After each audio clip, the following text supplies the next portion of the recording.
اعوذ باللہ من الشیطان الرجیم بسم اللہ الرحمن الرحیم۔ سورہ انفال کی آیت نمبر 20 تا 28 آج پڑھیں گے ہم۔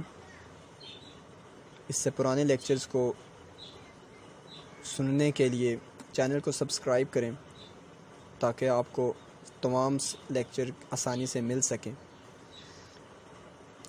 شروع کرنے سے پہلے اللہ تعالیٰ سے دعا مانگتے ہیں کہ یا اللہ، اگر ہمیں اس کے پڑھنے میں، اس کے ترجمہ کرنے میں یا کسی قسم کی دشواری یا غلطی ہو جائے تو پیشگی معافی کے طلبگار ہیں، قبول کریں۔ بسم اللہ الرحمن الرحیم۔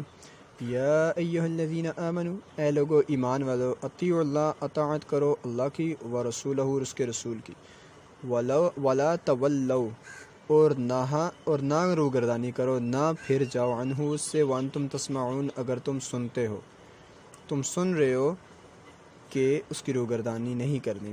ولا تکونوا، اور نہ ان جیسے ہو جانا، کالذین، ان لوگوں جیسے، قالوا، جنہوں نے کہا، سمعنا، ہم نے تو سماعت کر لی، ہم نے تو سن لیا، وہم لا یسمعون، حالانکہ وہ نہیں سنتے تھے، یعنی کہ جنہوں نے سنی انسنی بات کر دی، جنہوں نے کہا کہ ہم سن رہے ہیں لیکن ایکچول میں وہ نہیں سننا چاہ رہے تھے یا وہ نہیں سن رہے تھے۔ ان شر الدواب، بے شک وہ بدترین جاندار ہیں، عند اللہ، اللہ کے ہاں۔ وہ تو انسان اشرف المخلوقات ہے لیکن وہ انسان ہونے کے نہیں ہیں، بلکہ وہ تو بدترین جانداروں میں سے ہیں، عند اللہ، اللہ کے ہاں۔ سمن، جو بہرے ہیں، البکمن، جو گنگے ہیں، الذین، وہ لوگ، لا یعقلون، کوئی بھی عقل نہیں رکھتے، کچھ بھی عقل نہیں رکھتے، اللہ کے ہاں جانداروں سے بھی بدترین ہے وہ۔ ولو علم اللہ، اگر اللہ جانتا ان میں، یا اللہ ان میں دیکھتا، فیہم، ان میں، خیرن، کوئی بھی بھلائی، لاسمعہم، تو ان کو سننے کی توفیق دیتا، یا وہ سن سکتے۔ اللہ اگر ان میں کچھ بھلائی دیکھتا کہ وہ سننا چاہتے ہیں تو اللہ ان کو سماعت کی توفیق دیتا۔ ولو اسمعہم، اور اگر سماعت دیتا بھی، لتولوا، تو وہ پھر جاتے، وہم معرضون، اور وہ منہ پھیر کر بھاگ جاتے، یعنی وہ سننا چاہتے ہی نہیں، اللہ ان کو توفیق دے بھی دیتا پھر بھی وہ بھاگ جاتے۔ یا ایھا الذین آمنوا، اے لوگو ایمان والو، استجیبوا، حکم مانو اللہ کا اور اس کے رسول کا، اذا دعاکم، جب تمہیں دعوت دی جائے، لما یحییکم، اس چیز کی طرف جس میں تمہاری زندگی ہے، یعنی تمہیں اگر کسی لڑائی کی طرف لے کے آئیں تو تمہاری حقیقت میں جو شہادت ہوگی وہ حقیقت میں تمہاری زندگی ہے، اخروی زندگی ہے۔ جب تمہیں اس چیز کا کہا جائے تو اس طرف حکم قبول کرو۔ وَاعْلَمُوا، اور جان رکھو، ان اللہ، بے شک اللہ، یحول، حائل ہو جاتا ہے، یحول، حائل ہو جاتا ہے۔ حائل ہو جانا یعنی دو چیزوں کے درمیان آ کے کھڑے ہو جانا۔ یحول، حائل ہو جاتا ہے، بین المرء، کسی بھی آدمی کے، وقلبہ، اور اس کے دل کے، یعنی آدمی اور اس کا دل دو الگ الگ چیزیں ہو جاتی ہیں۔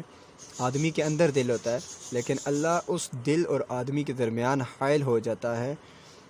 وَأَنَّهُ إِلَيْهِ تُحْشَرُونَ، اور یہ بھی جان لو کہ اسی کی طرف حشر کیے جاؤ گے، اسی کی طرف جمع کیے جاؤ گے۔ وَاتَّقُوا، ڈرو، فِتْنَةً، اس فتنے سے، اس آزمائش سے، لا تصیبن الذین، جو نہیں ہوگا ان لوگوں پہ جنہوں نے ظلم کیا، منکم خاصتاً، تم میں سے خاص، یعنی تم میں سے جنہوں نے ظلم کیا صرف ان پر ہی نہیں آئے گا وہ فتنہ بلکہ سب پر آئے گا۔ وَاعْلَمُوا، اور جان لو، ان اللہ شدید العقاب، اللہ شدید عذاب دینے والا ہے۔ یعنی اگر آپ سمجھ رہے ہیں کہ صرف کفار پہ ہی یا ظلم کرنے والوں پہ ہی یہ عذاب آئے گا، تو بنی اسرائیل میں ایک پرسن تھا جس نے دوسروں کو، جو خود صرف عبادت کرتا تھا، کسی کو اس کی دعوت نہیں دیتا تھا برائی سے بچنے کی یا نیک عمل کرنے کی، اور اپنے کمرے میں بند رہتا تھا۔ باقی بنی اسرائیل کی قوم جو تھی وہ برائی میں مبتلا تھی۔ تو جب عذاب آیا تو اللہ تعالیٰ نے فرشتوں کو حکم دیا کہ سب سے پہلے اس بندے پہ عذاب دو جو کہ اپنے آپ کو بند کر کے بیٹھ گیا ہے، جس نے دوسروں کو اس کام سے روکا نہیں۔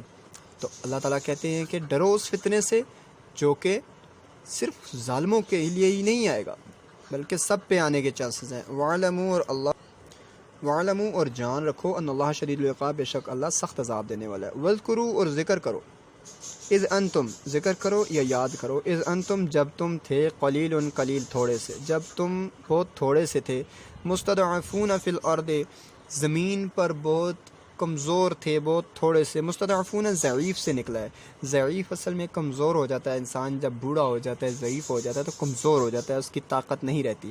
فی الارض زمین پر تمہاری کوئی طاقت نہیں تھی، تخافون تم ڈرتے تھے، ان یتخطفکم الناس تمہیں لوگ اٹھا کے لے جائیں گے، تمہیں لوگ یہاں سے نکال دیں گے، مار دیں گے، کیونکہ تم تھوڑے ہو، لوگوں کی تعداد زیادہ ہے جو تم سے انکار کر رہے ہیں۔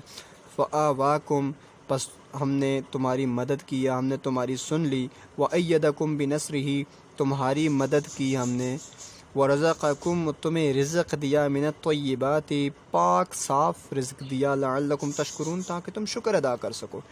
یا ایہا الذین آمنوا اے لوگو ایمان والو، لا تخونوا اللہ والرسول نہ خیانت کرو، لا تخونوا نہ خیانت کرو، نہ خیانت کرو اللہ اور اس کے رسول کے ساتھ، وتخونوا اماناتکم اور نہ اپنی امانتوں کے ساتھ خیانت کرو، وانتم تعلمون اور تم جانتے ہو۔ نہ اللہ تعالیٰ کی امانت میں کوئی خیانت کرو، نہ اپنی امانتوں میں کوئی خیانت کرو، وانتم تعلمون اور تم جانتے ہو۔ وَاعْلَمُوا اور جان لو، انما اموالکم بے شک تمہارا مال، اولادکم اور تمہاری اولاد فتنۃ آزمائش ہے۔ ہم فتنہ کا لفظ سمجھتے ہیں کہ شاید یہ کوئی عذاب ہوتا ہے، حالانکہ فتنہ کا لفظ کبھی بھی آپ کا مال اور اولاد آپ کے لیے عذاب نہیں ہے، بلکہ ایک آزمائش ہے اللہ کی طرف سے۔ مال زیادہ دے کر، کم دے کر، اولاد دے کر، نہ دے کر، دینے کے باوجود نافرمان کر کے اللہ پاک آپ کو آزما رہے ہوتے ہیں کہ آپ اس پہ کیا ری ایکشن کرتے ہیں۔ وَاعْلَمُوا انما جان رکھو کہ تمہارا مال اور تمہاری اولاد ایک آزمائش ہے، وَأَنَّ اللَّهَ بے شک اللہ عِندَهُ أَجْرٌ عظیم اللہ کے ہاں تو نیکیوں کا بہت بڑا ہی اجر ہے، اللہ کے ہاں جو بہت عظیم اجر ہے۔ صدق اللہ العظیم۔